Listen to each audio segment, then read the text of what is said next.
two little 16-year-old kids out the back of his shed, the concrete floor, and we basically punched the head off each other, really. And then that was that, you know. And that was my first obsession with it, you know. And I thought, like, I still didn't think I could do it. I was just kind of still in my thoughts was self-defense. I just wanted to be able to defend myself in any situation. Then he met my coach John Kavanagh, my coach today, John Kavanagh, and found out that he had a proper gym. He also ran shows where you could actually compete properly. And that was it. The two of us went down, met John, and that was that. John showed us a different approach to combat sport, a different way of thinking, the professional way. You know what I mean? Even though we were in a little small shack, in a little hut, there was a professional approach to unarmed combat. And he introduced me to jiu-jitsu, which changed my whole approach. It made me look at the finer details of combat. And then that was it. I was hooked.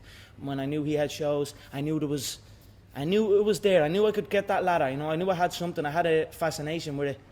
And even if it didn't, I couldn't shut it off. So I just rolled with it. Kept showing up every day. Got my ass whooped a couple of times. Whooped a couple of asses. Eventually, I became really good, and that's that.